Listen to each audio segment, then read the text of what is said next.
Ayonia, this is Miss Mihu with the Big Garden, and today we are going to be talking all about pollinators and their very important job of keeping our plant communities thriving. We have 4 objectives today.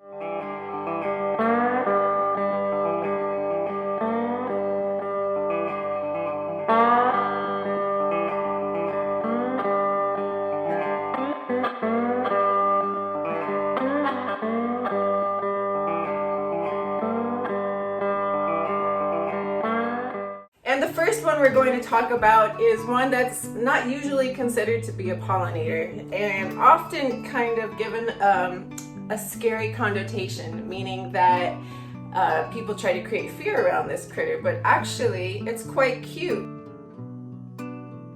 How adorable is that? So bats are nocturnal. Nocturnal means that they sleep during the day and they're awake at night. And when they're awake at night is when they do their pollinating. So 2 really cool plants that I'm very thankful for bats pollinating, which are peach trees and the cocoa plant. And the cocoa plant makes all of our chocolate. So it's super duper important that they do that. They carry pollen on their fuzzy face, so on their fur. Our next pollinator friend is a hummingbird. This one right here, as you can see in the picture, I have a photo of 2, and one is the male and one is the female, but they are called ruby-throated hummingbirds. And ruby-throated hummingbirds have a uniquely long beak that can get deep into plants and blooms that other pollinators might not be equipped to pollinate because they don't have that ability to reach down that far to get the nectar. Our third is a very common one and a very showy pollinator, and I'm sure we all have our favorite, and that is the butterfly. If you've ever been walking down a sidewalk and you had a bright red shirt on during the middle of the summer, there's a possibility that a butterfly has landed on you. Butterflies like really bright colors, so they're attracted to really bright flowers. They collect pollen on their legs and their body as they eat nectar. And as I mentioned, they like to put on a show. They like to flutter around and fly all over the place, and so they actually fly a lot further distance than a bee would fly. A bee would fly to a cluster of flowers, whereas a butterfly might stay in that cluster for a while, but eventually will want to move on to other flowers elsewhere, maybe in another person's garden. So they drop pollen along the way and they carry it further distances. We all know bees. We have over 25,000 bees. Bees are the #1 pollinators, and they pollinate 1/4 of the food that is produced around the world. All pollinators help with that 1 spoonful, but bees just by themselves help with 1/4 of the food production in the world. So there's many different types of bees. This next type of bee is a bee that is native here to Nebraska, and it actually has a really cool name because it has the word Nebraska in it. Calliopesis nebrascanus. It is a different type of bee from the honeybee in the sense that it is a solitary bee. That means it lives by itself and pretty much takes care of itself. Another difference is that a lot of times these bees, these solitary bees, they're called mining bees because they burrow underground. Maybe next to the house, maybe next to a tree, maybe next to your landscaping in your garden area. But they are great pollinators and they're very much attracted to indigenous and native plants from this area here in the Midwest. We got a spider. Spiders are all over the place. And of course, they are probably near pollen at some point, and of course it probably gets stuck to their fur, and yeah, and they're pollinators. Here's another one, an ant. Ants are everywhere. I bet if you walked outside right now, The first pollinator friend you might find, or garden ally, might be an ant. Here's one that we all like, our ladybug, which is a beetle. And beetles are really cool.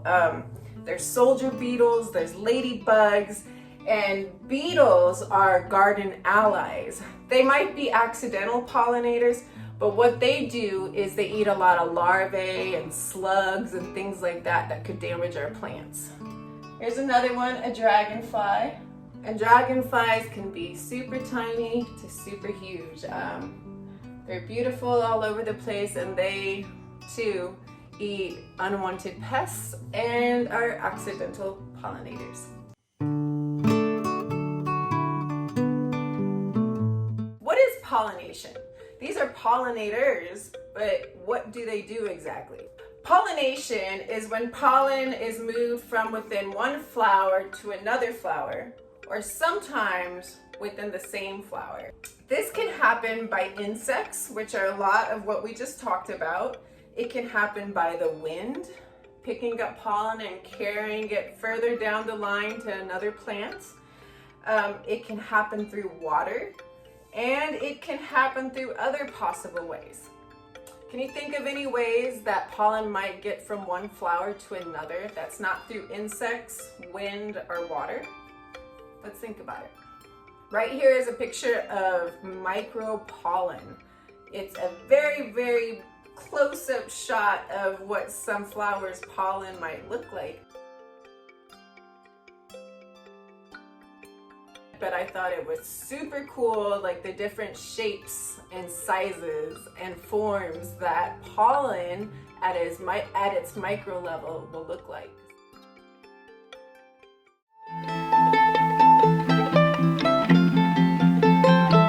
So why is pollination important?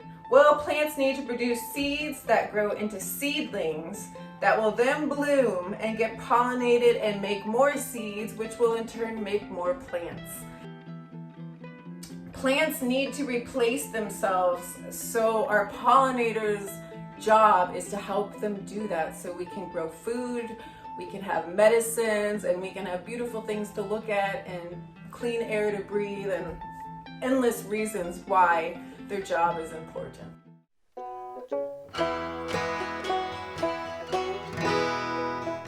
I actually have a plant outside that I'm going to take you to out to see. Calliopesis nebrascanus is the solitary mining bee that is indigenous to this area. The blue vervain, and look at, oh, I hear something buzzing around me right now. But isn't it pretty?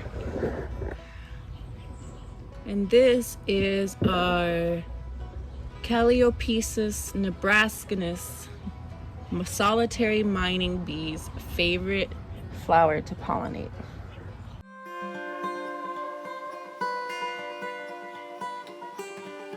All right, friends, it's call to action time. How can you use your new knowledge and share it with others to help protect our pollinator friends? Here are 4 things you can do.